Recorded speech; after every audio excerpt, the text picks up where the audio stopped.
As representações das lutas de cristãos e mouros existem em países da Europa, Ásia, África e América Latina.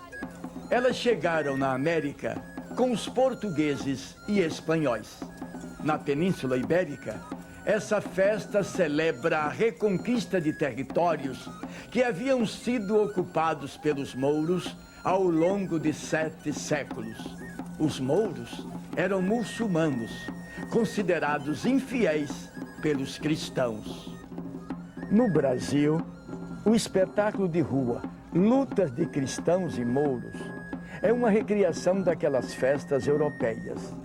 Mas como aqui não havia mouros, o drama popular fixou na memória coletiva os símbolos da violência que marcaram a guerra de conquista e evangelização do país.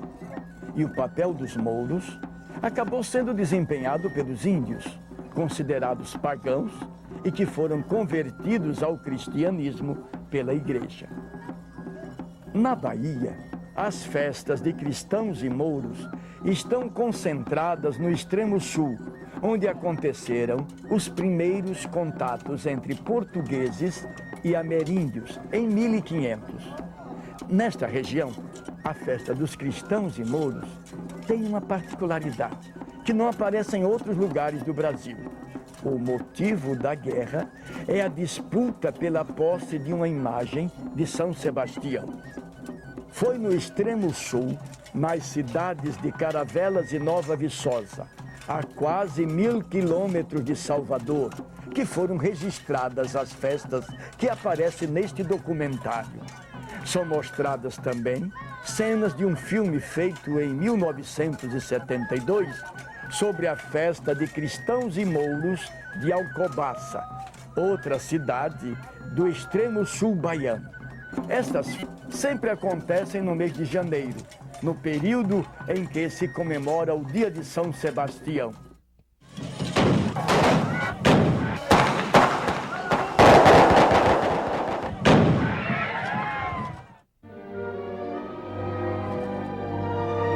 A conquista da América começou em 1492.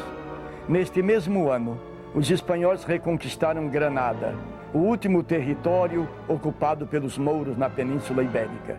O infiel havia sofrido a derrota definitiva. A gente sabe que em Portugal tinha muitos autos e danças ligadas ao tema da conquista do infiel. Isso deve estar no imaginário de todos os que foram depois conquistar a América. Quando os portugueses chegaram ao Brasil, as terras do sul da Bahia eram habitadas por diversos povos indígenas, tais como os tupiniquins, machacalis e aimorés. Durante os primeiros 200 anos, ocorreram na região várias guerras entre os europeus e os nativos. Nestes primeiros séculos, os portugueses mataram milhares de índios. Face à conquista da América Espanhola e da América Portuguesa, a primeira preocupação foi aquela célebre regra, uma só lei, um só rei, um só Deus, é dito de um outro jeito. A Companhia de Jesus encarnou isso muito bem. Os soldados de Cristo foram lá para evangelizar. E você tem o célebre texto do José de Anchieta, né, Suave, apóstolo, dizendo que esse pessoal tem que ser, falando dos índios, tem que ser conquistado a ferro e a fogo.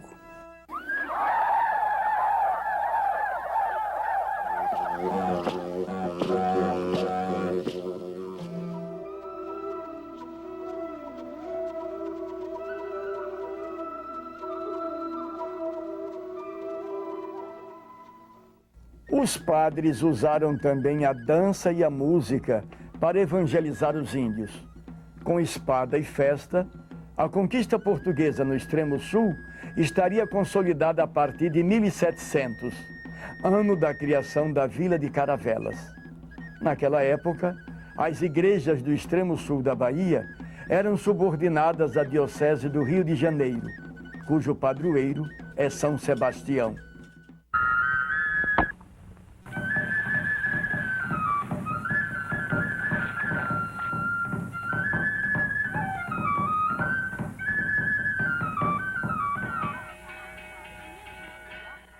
A As festas de cristãos e mouros no extremo sul sempre começam com a preparação de um tronco de madeira para ser transformado no mastro de São Sebastião.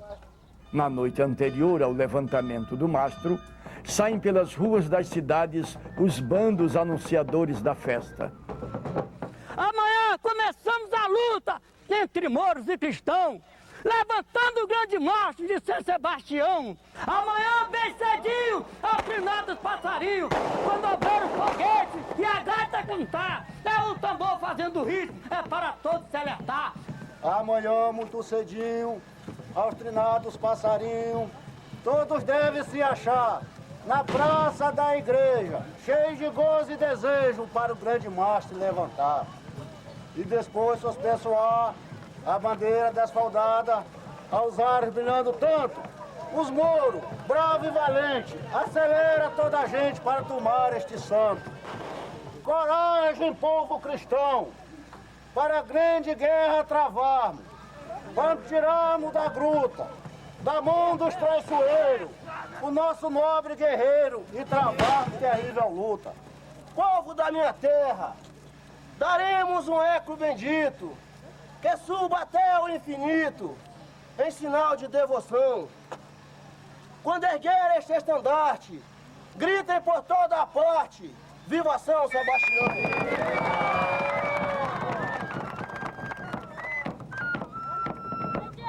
Eu conheci essa festa desde menino, que os antigos já vinham fazendo a tradição. Então fui ouvindo, até que quando cheguei em idade, eu entrei para brincar também. Entrei para brincar, mas com a curiosidade eu fui gravando na memória, né? As embaixadas, os mandatos dos capitães. O príncipe alemão Maximiliano de Witt-Neuwied, viajando pelo Brasil entre 1815 e 1817, foi quem fez o primeiro registro de uma festa de cristãos e mouros na Bahia, na cidade de Ilhéus. A festa de Ilhéus acontecia no dia de São Sebastião e tinha características semelhantes às que são realizadas hoje no extremo sul. No dia de São Sebastião, havia dois partidos que se guerreavam, os portugueses e os mouros. Erguera-se junto da igreja uma fortaleza de ramadas. Os mouros tomam a imagem do santo e levam-no para sua fortaleza. Na última noite, o partido oposto toma-a de novo e a conduz para a igreja. Em Nova Viçosa, a fortaleza é chamada de Gruta. Nela, São Sebastião teria sido atacado pelos mouros ou pelos índios, segundo o mestre da brincadeira. Ele é guerreiro, foi lanceado dos índios, né? Então, por isso que tem aquele forte ali chamado, que ele, era na gruta que ele vivia. O índio é um infiel que tem que ser conquistado. Então, é espantoso que permaneça essa imagem que poderia ser explicada na origem pelo próprio drama da evangelização. O Mário de Andrade, a certa altura, diz que é estranho que não tenha permanecido na memória dessas festas esse drama da evangelização. E eu pretendo que existiu. Ficou nessa forma da batalha violenta que tem sempre um resultado previsto. Os mouros é pagão, né? É índio. Por eles que tiraram o santo, né? Botaram o santo na gruta. Então os cristãos acusaram para tirar. Aí fez a briga para tomar o São Sebastião na mão dos mouros. Aí começou essa nossa briga de hoje, essa briga nossa, começou por isso aí. 2 cruzeiros pelo chão, 2 cruzeiros pelo chão, 2 cruzeiros, 6 mil, entrega para hoje, 6 mil pelo chão, 4 mil pela galinha. Mas eu vou entregar. No início da noite, os organizadores da festa realizam um leilão com objetos doados por pessoas da comunidade. Se mais achar, mano, dou-lhe uma, vou entregar, hein? Depois do leilão, a imagem do santo sai da casa do seu vadó e é conduzida para a gruta, onde fica sob a guarda dos cristãos.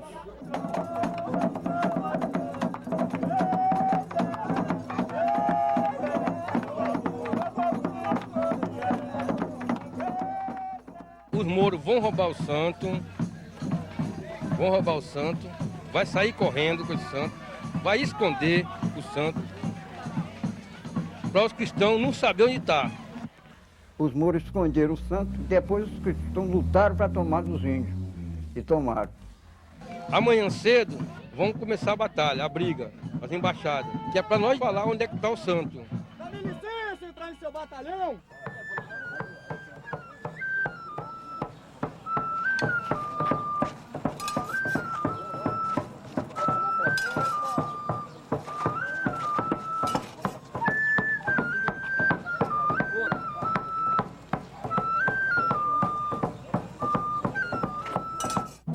Em Nova Viçosa, participam do espetáculo 30 mouros e 30 cristãos. Em Caravelas, são 20 de cada lado. A maioria é pescador, mas há também funcionários públicos e comerciários. Em Caravelas, não é feita a associação entre o mouro e o índio, como acontece em Nova Viçosa.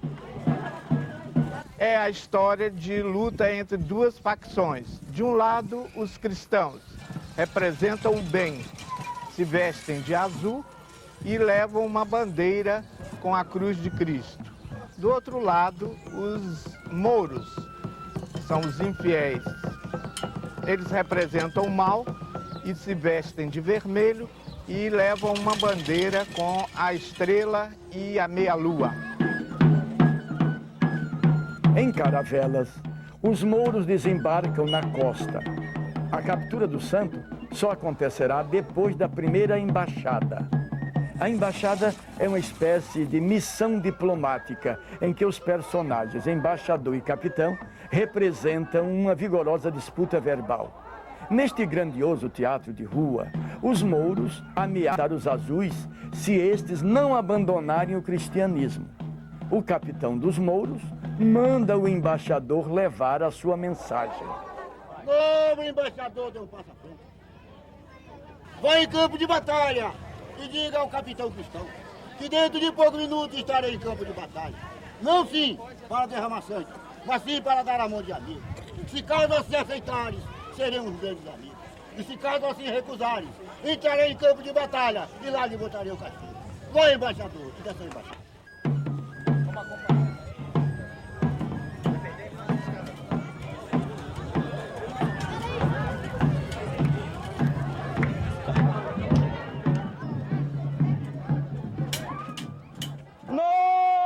Capitão dos cristãos, venho trazer nessa embaixada a proposta do meu capitão.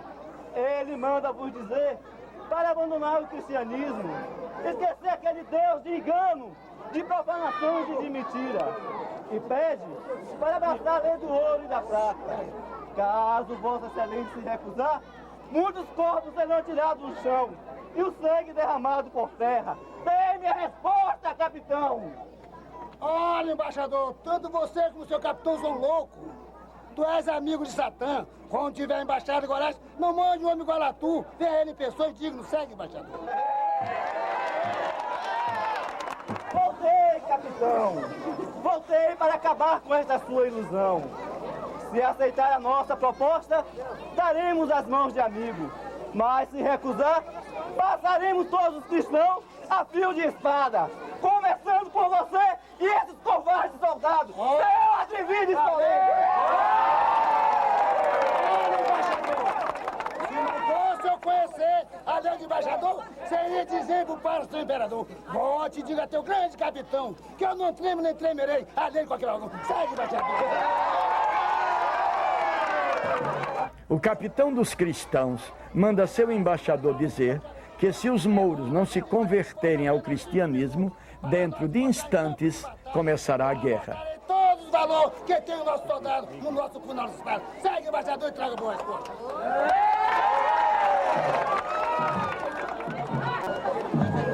Ousado, capitão dos mouros! Propagandista da lei de uma fama! Vim trazer essa embaixada que o meu capitão lhe manda. Ele manda lhe dizer, capitão, que abandone essa lei que tu vive, cheio de engano e cheio de ilusão.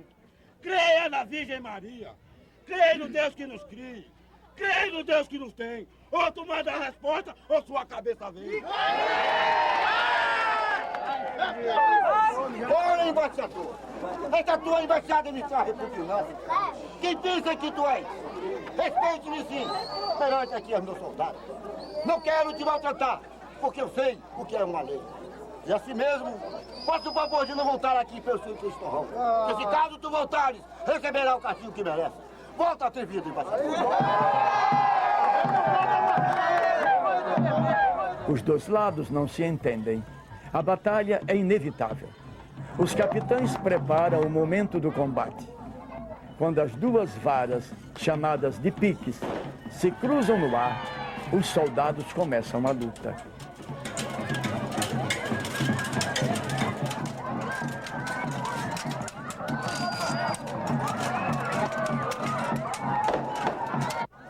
Depois da primeira batalha, os cristãos seguem em cortejo com a imagem do santo.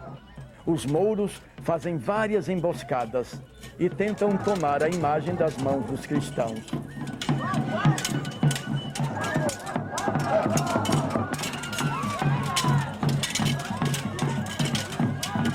A música do folguedo é feita com flautas doces e tambores artesanais. A melodia evoca a música da Idade Média, com influência árabe. É um exemplo de permanência de uma música muito antiga, transmitida às novas gerações pela oralidade.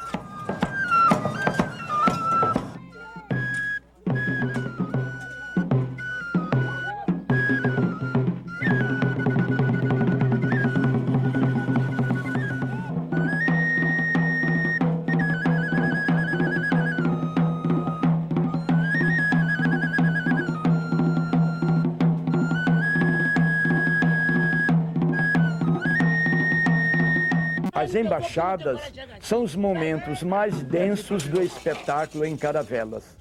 Antes da recuperação do santo e da conversão dos mouros, são realizadas várias embaixadas. O conteúdo do texto é parecido, mas às vezes o embaixador, cheio de empáfia, improvisa e entusiasma o público. Ora, embaixador, você e seu capitão são dois loucos. Vai-se à igreja e procura um padre para te batizar, que você está muito carregado. Se caso tu aceitar, terás nós como os amigos. Se caso recordar, eu corto o pescoço, jogo mais alto que a nuvem e paro por levar.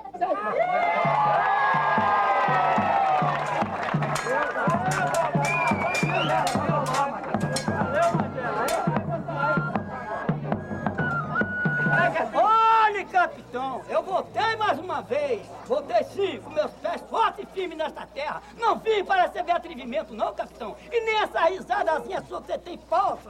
Traidor! Eu nunca pensei nisso, não, capitão. Eu fiz sim. Se você quiser acreditar comigo, eu vou para aquele campo de batalha, lá onde vejo meu sangue, ou seu derramado, no punho das nossas armas, para ver se você tem coragem. Eu levo seu sócio inimigo soldado e dá minha porta atrevido. Tanta arrogância morta no falar. Tu és um pobre louco, tu és um doido, tu és amigo de Satã. Quando tiver embaixado igual essa, não mande o burro igual a tu.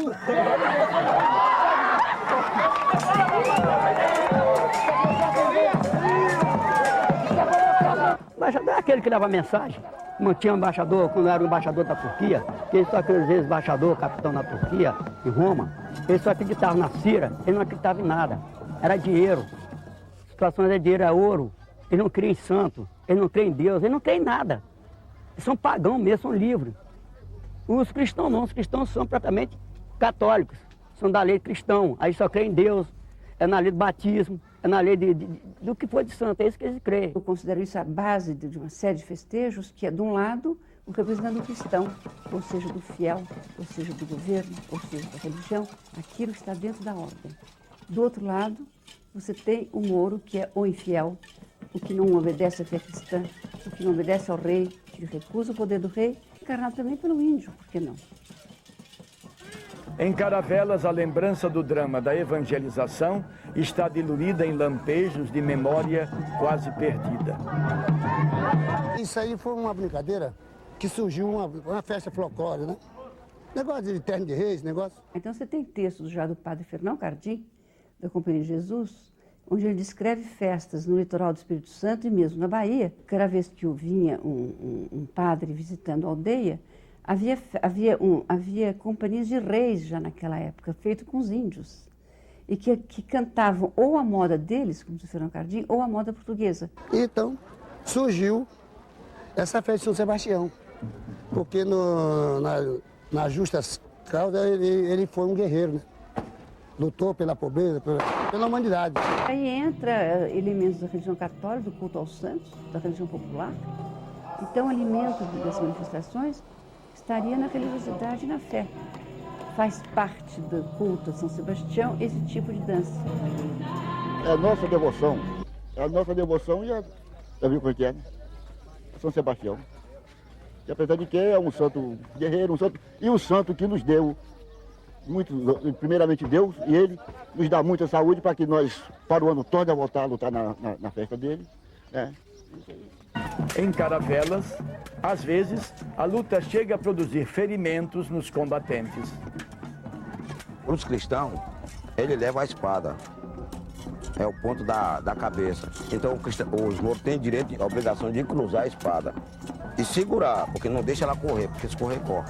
Mas acontece que quando fere um qualquer, fica por aqui mesmo. Isso não vai adiante, é por conta da festa. Acabou a festa, todo mundo é amigo. Em Nova Viçosa, a missa precede a recuperação do santo e a conversão dos mouros.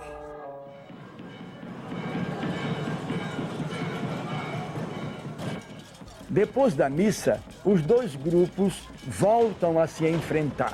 Em Nova Viçosa, há também a presença de bacamarteiros. A fumaça, produzida pelos tiros de bacamarte, ajuda a criar um clima ainda mais belicoso para a brincadeira.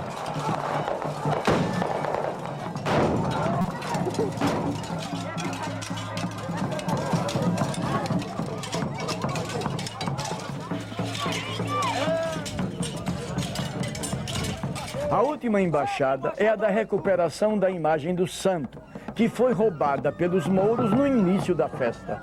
O embaixador dos cristãos leva uma declaração de guerra. Senhor capitão, dá-me licença entrar em seu batalhão. Senhor capitão, dá-me licença entrar em seu batalhão. Tu não me responde, atrevido. Está em segurança. Ousado, rei da Turquia! Eu vim trazer essa embaixada porque meu capitão lhe manda. Ele manda lhe dizer que te faça-se cristão. E se isso não fizeres, juramos pelo Deus que adoramos, sem piedade de ti e de todo o seu exército, darei vitoriosa morte. Temerário turco, cumpre de meu rei, grandes mandados com respeito e lei. Eu venho lhe intimar para entregar suas armas. Vamos, capitão, entregues ou corres debandados. Dá-me a resposta, capitão covarde, se queres paz ou queres guerra. O capitão dos mouros aceita a guerra. Há poucos tantos e tanta ousadia que nem resposta merecia. Mas segue, vai dizer que da senhora do reino cristão, que se ele se estender mediante as espadas, hoje a terra em sangue por nós será boiada. Segue, embaixador.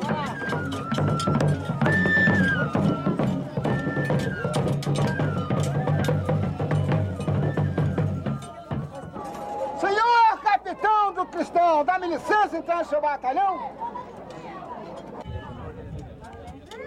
Nós, com aquele grande exército composto de 20 mil soldados, todos valentes e prontos para guerrear, despreze da tua religião e abraça o nosso Deus do Alcorão. Não se conformaram com essa embaixada? Daqui a pouco estarei de volta.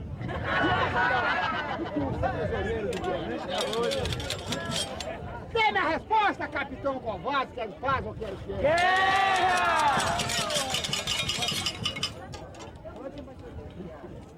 Volta, embaixador enviado!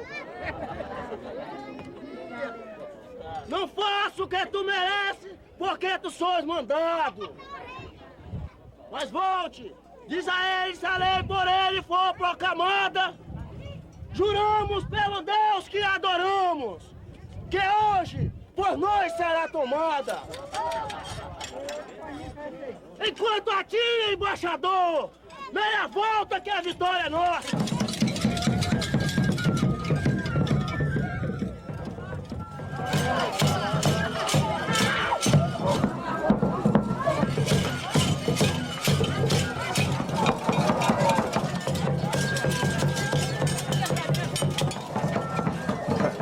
Depois da embaixada, a luta se concentra na porta da casa, onde os mouros esconderam a imagem do santo.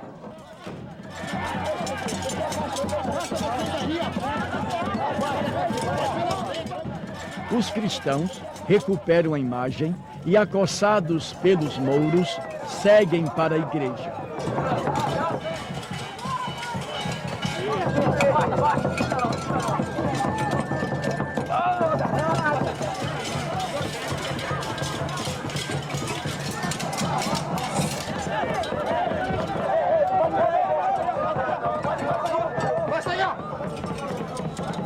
A procissão começa logo depois que os cristãos chegam com a imagem do santo na igreja.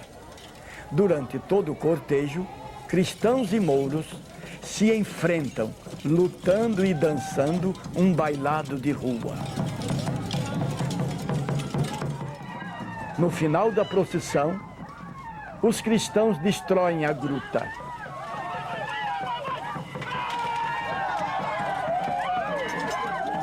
Os índios que esconderam São Sebastião e os cristãos vieram e tomaram, viu? Tomaram o santo, o São Sebastião, e depois destruíram com a gruta. O final do espetáculo é o ritual de conversão dos mouros. Isto acabou permanecendo na memória coletiva como uma reminiscência desse drama da catequese. Drama por quê? Porque, como o padre José de Anchieta, a religião vai ser imposta a ferro e a fogo. E os vermelhos, ou mouros, ou infiéis, ou talvez até índios, batalham contra os azuis, ou fiéis, ou que encarnam a religião, e acabam, qualquer que seja o grau de coragem deles na luta que a gente vê, acabam sendo convertidos na marra. Não há solução, eles têm que ser convertidos. Então a conversão é sempre imposta. Depois do ritual de conversão, acontece a escolha do festeiro que organizará a festa do ano seguinte. Quando São Sebastião foi sacrificado, os mouros foram lá e roubou São Sebastião e achava que ele estava morto, queria enterrar. E os cristãos confiou que ele estava vivo, como ele está vivo até hoje ainda. Para nós ele está vivo até hoje. É um santo, um guerreiro, né? Para nós, para quem considera que um santo faz alguma coisa, tem milagre. Para mim ele faz milagre, porque nós não tínhamos recursos para fazer essa festa. E fizemos, graças a Deus.